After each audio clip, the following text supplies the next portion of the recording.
ഇറാനിൽ 10 ലക്ഷത്തിലധികം മുസ്ലിങ്ങൾ ഇസ്ലാം ഉപേക്ഷിച്ച് യേശുക്രിസ്തുവിലുള്ള വിശ്വാസത്തിലേക്ക് തിരിയുന്നതായിട്ട് റിപ്പോർട്ടുകൾ പുറത്തു വരുന്നുണ്ട്. പലരും യേശുവിനെ സ്വപ്നങ്ങളും ദർശനങ്ങളും കാണുന്നുണ്ട്.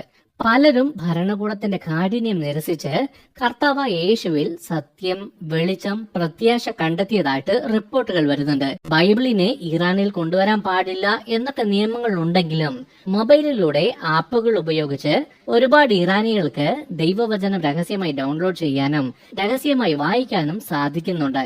യേശുവിനെ സ്വീകരിക്കുക എന്നത് ഇറാൻ പോലുള്ള ദേശങ്ങളിൽ അത്ര എളുപ്പമുള്ള കാര്യമല്ല. ഇസ്ലാമിൽ നിന്ന് യേശുവിനെ സ്വീകരിച്ചവരെ പലപ്പോഴും കുടുംബങ്ങൾ നിരസിക്കുന്നു, ജോലി നഷ്ടപ്പെടുന്നു, തടവ് അല്ലെങ്കിൽ അതിലും മോശമായ ശിക്ഷകൾ ഉണ്ടാകുന്നു. ഈ ഒരു അപകട സാധ്യത അറിഞ്ഞിട്ട് പോലും പലരും ധൈര്യത്തോടെ യേശുവിനെ സ്വീകരിക്കുന്നു. മത്തായി സുവിശേഷത്തിൽ പറയുന്ന വചനത്തിന്റെ ജീവിക്കുന്ന ഉദാഹരണങ്ങളാണ് ഇവർ. ഒരാൾ എന്റെ ശിഷ്യനാകാൻ ഇച്ഛിക്കുന്നെങ്കിൽ അയാൾ സ്വയം ത്യജിച്ച് തന്റെ കുരിശെടുത്തുകൊണ്ട് എന്നെ അനുഗമിക്കട്ടെ. അവരുടെ വിശ്വാസം ലോകമെമ്പാടുമുള്ള വിശ്വാസികളെ പ്രചോദിപ്പിക്കുകയും സുവിശേഷത്തിന്റെ ശക്തിയെക്കുറിച്ച് നമ്മെ ഓർമ്മപ്പെടുത്തുകയും ചെയ്യുന്നുണ്ട്. കഴിഞ്ഞ 20 വർഷത്തിനകത്ത് ഇറാനിൽ 10 ലക്ഷത്തിലധികം മുസ്ലിങ്ങൾ യേശുക്രിസ്തുവിനെ രക്ഷകനായി സ്വീകരിച്ചു എന്ന് കണക്കുകൾ ഇപ്പോ പുറത്തു വരുന്നുണ്ട്. ഒന്ന് ചിന്തിച്ചു നോക്കിക്കേ, ബൈബിൾ പരസ്യമായിട്ട് എടുത്തു കഴിഞ്ഞാൽ ജയിലിൽ പോകാനുള്ള സാധ്യതയുള്ള ഒരു രാജ്യത്ത് ദൈവവചനം ഹൃദയങ്ങളിൽ നിന്ന് ഹൃദയത്തിലേക്കും വീടുകൾ തോറും രഹസ്യ പ്രാർത്ഥനകളിലൂടെയും ഫോണുകളിലൂടെയും ഡിജിറ്റൽ സന്ദേശങ്ങളിലൂടെയും ദേശം മുഴുവനും വ്യാപിക്കുന്നു. എനിക്ക് ക്രിസ്ത്യാനികളെ കാണുന്നതേ ഇഷ്ടമല്ല എന്ന് പറഞ്ഞ ഒരു മുൻ ഇറാനിയൻ പട്ടാളക്കാരൻ അവന്റെ ബന്ധുമിത്രാദികളിൽ യേശുവിനെ സ്വീകരിച്ചത് കൊണ്ടുവന്ന വലിയ മാറ്റത്തെ കണ്ടതിനു ശേഷം അവൻ സ്വന്തം വിശ്വാസത്തെ ചോദ്യം ചെയ്യാൻ തുടങ്ങി. അവസാനം അവൻ തന്നെ യേശുവിനെ സ്വപ്നം കണ്ട് തന്റെ ജീവിതം യേശുവിന് വേണ്ടി സമർപ്പിച്ചു. ഇപ്പോ ഒരു ചെറിയ കൂട്ടായ്മയ്ക്ക് താൻ നേതൃത്വം വഹിക്കുന്നുണ്ട്. അപ്പോസ്തല പ്രവൃത്തികളുടെ കാലത്ത് രക്തസാക്ഷികളുടെ വിശ്വാസവും ധൈര്യവും കാരണം സുവിശേഷം കൂടുതൽ വേഗത്തിൽ ദേശത്ത് എല്ലായിടത്തും വ്യാപിച്ചതുപോലെയാണ് ഇപ്പോ ഇറാനിൽ സംഭവിക്കുന്നത്. ഇറാനിൽ നിന്നുള്ള രഹസ്യ റിപ്പോർട്ടുകൾ പറയുന്നതനുസരിച്ച് ഒരു സമയത്ത് ആളുകൾ കൊണ്ട് നിറഞ്ഞിരുന്ന അവരുടെ പള്ളികളിൽ ഇപ്പോ അധികം ആളുകളൊന്നുമില്ല. ചില പള്ളികളിൽ ആളുകൾ കുറവായതുകൊണ്ട് അടച്ചുപൂട്ടേണ്ട അവസ്ഥയിലായി. ഇറാനിൽ യേശുവിനെ തുറന്ന സ്ഥലങ്ങളിൽ പ്രാർത്ഥിക്കാൻ പറ്റില്ല എങ്കിലും ക്രിസ്ത്യാനികൾ രഹസ്യമായി പ്രാർത്ഥനകൾ കൂടുന്നുണ്ട്.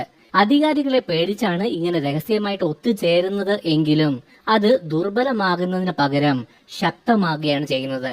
ഇപ്പോ ഇറാനിലാണ് ഏറ്റവും കൂടുതൽ വേഗത്തിൽ സഭ വളരുന്നത്. യേശുക്രിസ്തുവിനെ കുറിച്ച് പല ആളുകളും അറിയാനുള്ള ഏറ്റവും പ്രധാനപ്പെട്ട ഒരു മാർഗം സാക്ഷ്യവുമാണ്. ഒരു മുസ്ലിം തന്റെ കൂട്ടുകാരന്റെയോ അയൽക്കാരന്റെയോ അല്ലെങ്കിൽ ഒരു കുടുംബത്തിന്റെയോ ജീവിതം പൂർണ്ണമായും രൂപാന്തരപ്പെട്ട് സമാധാനം, സ്നേഹം, പ്രത്യാശ എന്നിങ്ങനെ എല്ലാ കാര്യങ്ങളിലും നിറഞ്ഞു വരുന്നത് കാണുമ്പോ ഒരു ഭരണകൂടത്തിനും നിശബ്ദമാക്കാൻ കഴിയാത്ത ഒരു ജീവിക്കുന്ന സാക്ഷിയായി അവൻ മാറിക്കഴിഞ്ഞു. യോവേൽ 2:28 ഇങ്ങനെ പറയുന്നു: ഞാൻ എന്റെ ആത്മാവിനെ സകല മനുഷ്യരുടെ മേലും പകരും. നിങ്ങളുടെ പുത്രന്മാരും പുത്രിമാരും പ്രവചിക്കും. നിങ്ങളുടെ വൃദ്ധന്മാർ സ്വപ്നങ്ങൾ കാണും. നിങ്ങളുടെ യുവാക്കൾക്ക് ദർശനം ഉണ്ടാകും. ആയിരക്കണക്കിന് വർഷങ്ങൾക്ക് മുമ്പ് യോവേൽ പ്രവാചകൻ പ്രവചിച്ച കാര്യം ഇപ്പോ ഇറാനിൽ സംഭവിക്കുന്നുണ്ട്. പുരാതന പേർഷ്യയിൽ നിന്ന് ഉത്ഭവിച്ച ചരിത്രവും സംസ്കാരമുള്ള ഒരു രാജ്യമാണ് ഇറാൻ. എന്നാൽ പതിറ്റാണ്ടുകളായിട്ട് മതസ്വാതന്ത്ര്യം നിഷേധിക്കപ്പെടുകയും ഔദ്യോഗിക വിശ്വാസത്തെ ചോദ്യം ചെയ്യുകയും ചെയ്യുന്ന കർശനമായ ഇസ്ലാമിക നിയമത്തിന് കീഴിലാണ് ഇന്നത്തെ ഭരണകൂടം ആ ദേശത്തെ ഭരിക്കുന്നത്. ക്രിസ്ത്യൻ പള്ളികളെല്ലാം തന്നെ സർക്കാരിന്റെ നിയന്ത്രണത്തിലാണ്. ഇസ്ലാമിക പഠിപ്പിക്കലുകൾക്ക് വിരോധമായിട്ടുള്ള കാര്യങ്ങൾ മുഴുവനും അവിടെ നിരോധിച്ചിരിക്കുന്നു. എന്നാൽ ഇത്രയും നിയന്ത്രണം ഉണ്ടായിരുന്നിട്ടും പലരും, പ്രത്യേകിച്ച് യുവതലമുറ, ആ മതത്തിൽ വിശ്വസിക്കുന്നില്ല. ഇവരെല്ലാവരും വളരെ വലിയ മാനസിക സംഘർഷത്തിലൂടെയാണ് കടന്നു പോകുന്നത്. അവർക്ക് ഒരു സമാധാനവും ഇല്ല. ഈ സമീപ വർഷങ്ങളിൽ ഇറാൻ രാജ്യത്ത് അസാധാരണമായ കാര്യങ്ങൾ സംഭവിക്കുന്നുണ്ട്. ആരും ഒരിക്കലും സങ്കല്പിക്കാനാവാത്ത കാര്യങ്ങളാണ് സംഭവിക്കുന്നത്. ലോകത്തിലെ ഏറ്റവും കർശനമായ ഇസ്ലാമിക രാഷ്ട്രങ്ങളിൽ ഒന്നായിട്ട് അറിയപ്പെടുന്ന ഇറാനിൽ പള്ളികൾ അടച്ചിട്ടിരിക്കുന്നു, ബൈബിൾ നിരോധിക്കപ്പെട്ടു, ക്രിസ്ത്യാനികൾ പീഡിപ്പിക്കപ്പെടുന്നുണ്ട്. ഈ സമയത്ത് പോലും യേശുക്രിസ്തുവിന്റെ സന്ദേശം ആർക്കും ചിന്തിക്കാൻ പോലും പറ്റാത്ത അത്രയും വേഗത്തിൽ പ്രചരിക്കപ്പെടുന്നുണ്ട്. ഇറാനിൽ 10 ലക്ഷത്തിലധികം മുസ്ലിങ്ങൾ ഇസ്ലാം ഉപേക്ഷിച്ച് യേശുക്രിസ്തുവിലുള്ള വിശ്വാസത്തിലേക്ക് തിരിയുന്നതായിട്ട് റിപ്പോർട്ടുകൾ ഇപ്പോ പുറത്തു വരുന്നുണ്ട്. പലരും ഉയർത്തെഴുന്നേറ്റ യേശുവിനെ സ്വപ്നങ്ങളും ദർശനങ്ങളും കാണുന്നുണ്ട്. പലരും ഭരണകൂടത്തിന്റെ കാഠിന്യം നിരസിച്ച് കർത്താവ് യേശുവിൽ സത്യം, വെളിച്ചം, പ്രത്യാശ കണ്ടെത്തിയതായിട്ട് റിപ്പോർട്ടുകൾ വരുന്നുണ്ട്. ഇറാനിൽ സംഭവിക്കുന്ന അവിശ്വസനീയമായ കാര്യങ്ങളെക്കുറിച്ചും യോവേൽ പ്രവചനം എങ്ങനെ ഈ ഇറാൻ ദേശത്ത് നിറവേറുന്നു എന്നും വിശദമായി നമുക്ക് നോക്കാം. ദശലക്ഷക്കണക്കിന് വരുന്ന ആളുകൾക്ക് പുറത്തു കാണിക്കുന്ന മതത്തിലും ആചാരങ്ങളിലും നിയന്ത്രണങ്ങളിലും താല്പര്യമില്ല. പകരം അവർ ആഴമേറിയ ശാശ്വതമായ കാര്യങ്ങൾക്ക് വേണ്ടി വാഞ്ചിക്കുന്നു. പല ഇറാനികളും പേടിച്ച് നിർബന്ധത്താൽ തങ്ങളുടെ ആത്മാവിനെ തൃപ്തിപ്പെടുത്താത്ത ഈ ഒരു മതത്തിലേക്ക് നിർബന്ധിക്കുന്നത് കൊണ്ട് മടുത്തിരിക്കുന്നു. അങ്ങനെ പള്ളികൾ അടച്ചുപൂട്ടുന്നു. ഇറാനിലെ ഒരു രഹസ്യ സഭയുടെ നേതാവ് ഇങ്ങനെ പറഞ്ഞു: ഞങ്ങൾ ആളുകളെ മതപരിവർത്തനം ചെയ്യുന്നില്ല, ഞങ്ങൾ ദൈവവചനം മാത്രമാണ് പറയുന്നത്, ബാക്കിയുള്ളത് പരിശുദ്ധാത്മാവാണ് ചെയ്യുന്നത് എന്ന്. ഇത് റോമാലേഖനത്തിലുള്ള ആ വചനത്തെ എടുത്തു കാണിക്കുന്നു. അങ്ങനെ വിശ്വാസം ദൈവിക സന്ദേശത്തിന്റെ കേൾവിയാലും കേൾവി ക്രിസ്തു യേശുവിനെ കുറിച്ചുള്ള വിശ്വാസത്താലും ഉണ്ടാകുന്നു. ഒരു സമയത്ത് ആളുകൾ കൊണ്ട് നിറഞ്ഞിരുന്ന അവരുടെ പള്ളികളിൽ ഇപ്പോ അധികം ആളുകളൊന്നുമില്ല. ചില പള്ളികളിൽ ആളുകൾ കുറവായതുകൊണ്ട് അടച്ചുപൂട്ടേണ്ട അവസ്ഥയിലായി.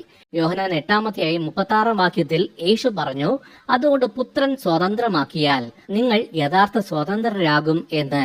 സത്യവും സമാധാനവും യേശുവിന് മാത്രമേ തരാൻ കഴിയൂ എന്ന് മനസ്സിലാക്കിയ ഇറാനിൽ ഈ സന്ദേശം ആഴത്തിൽ പ്രതിധ്വനിക്കുന്നുണ്ട്.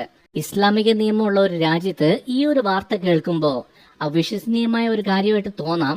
പക്ഷേ അത് ജനങ്ങളുടെ ആത്മീയ വിശപ്പിനെയാണ് കാണിക്കുന്നത്. സഭാപ്രസംഗി ഇങ്ങനെ പറയുന്നു: അവിടുന്ന് ഓരോന്നും അതാത് കാലത്ത് മനോഹരമായി ചെയ്തിരിക്കുന്നു. മനുഷ്യ ഹൃദയങ്ങളിൽ അവിടുന്ന് നിത്യതയും വെച്ചിരിക്കുന്നു. ഓരോ പുരുഷനും സ്ത്രീയുടെയും ഉള്ളിൽ നിത്യതയെക്കുറിച്ചുള്ള ഒരു വാഞ്ചയുണ്ട്. ദൈവത്തെ അറിയാനുള്ള ഒരു വാഞ്ചയാണത്. ഇന്ന് ഇറാനിൽ സംഭവിക്കുന്നത് അത് തന്നെയാണ്.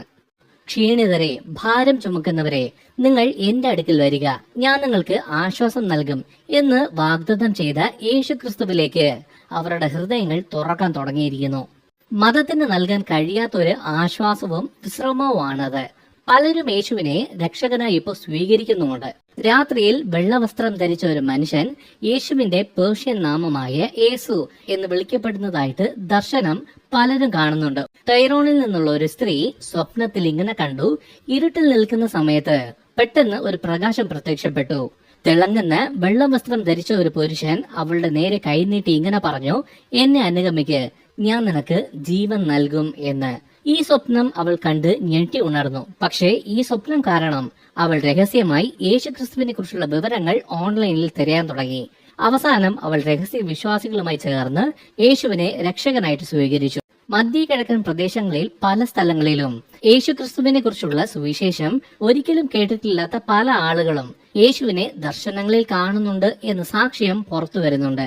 യേശു പറഞ്ഞു: ഞാൻ എന്റെ സഭയെ പണിയും. ഇന്ന് സംഭവിക്കുന്നത് ഇത് തന്നെയാണ്. ഗവൺമെന്റ് എത്ര തടയാൻ ശ്രമിച്ചാലും ഇറാനിൽ യേശുക്രിസ്തുവിന്റെ സഭ ഉയർന്നു വരുന്നു. അവർ കുഞ്ഞാടിന്റെ രക്തവും തങ്ങളുടെ സാക്ഷ്യവചനവും നിമിത്തം അവനെ ജയിച്ചു എന്ന് വെളിപ്പാട് 12:11 പറയുന്നത് പോലെ പലരുടെയും സാക്ഷ്യം ഇന്ന് ഇറാനിലെ ഇരുട്ടിനെ മറികടക്കുന്നു. ചിലർ ചോദിക്കുന്നത്, ഇത് ഇപ്പൊ തന്നെ സംഭവിക്കാനുള്ള കാരണം എന്താണ്? ഇത് ഇറാനിൽ തന്നെ സംഭവിക്കാനുള്ള കാരണം എന്താണ് എന്നൊക്കെ. ഇപ്പോഴത്തെ ഭരണകൂടത്തിന് കീഴിൽ ആളുകൾ അനുഭവിക്കുന്ന അഗാധമായ അതൃപ്തിയിലാണ് ഇങ്ങനെ സംഭവിക്കുന്നത് എന്നാണ് ഉത്തരത്തിന്റെ ഒരു ഭാഗം. തലമുറകൾ ഇപ്പൊ കഠിനമായ മാനസിക സംഘർഷത്തിലാണ് ജീവിക്കുന്നത്. പ്രത്യേകിച്ച് യുവാക്കൾ സ്വാതന്ത്ര്യം അന്വേഷിക്കുന്നു. രാഷ്ട്രീയ സ്വാതന്ത്ര്യം മാത്രമല്ല, ആത്മീയ സ്വാതന്ത്ര്യവും അവർ ആഗ്രഹിക്കുന്നുണ്ട്. സുവിശേഷത്തെക്കുറിച്ച് കേൾക്കുമ്പോൾ അവർ അന്വേഷിക്കുന്ന സ്വാതന്ത്ര്യം രാഷ്ട്രത്തിലല്ല, ക്രിസ്തുവിലാണ് എന്ന് പലരും മനസ്സിലാക്കുന്നുണ്ട്. Muslims are turning to Christ in large numbers across the Middle East, according to the Christian Post. The report says Muslims are turning to Jesus Christ and are viewing Christianity as, quote, the religion of freedom and amid persecution in their country.